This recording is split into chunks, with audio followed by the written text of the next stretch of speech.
தொட்டிலுக்குள்ளே பூனைக்குட்டி பாருங்கள்.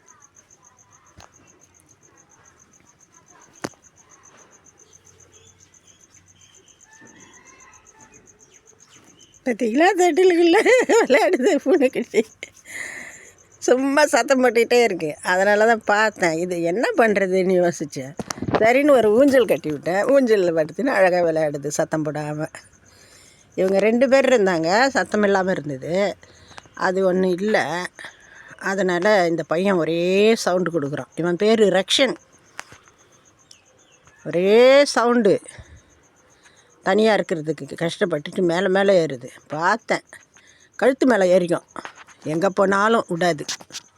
அதனால் தொட்டிலில் போட்டேன். Okay, bye, see you.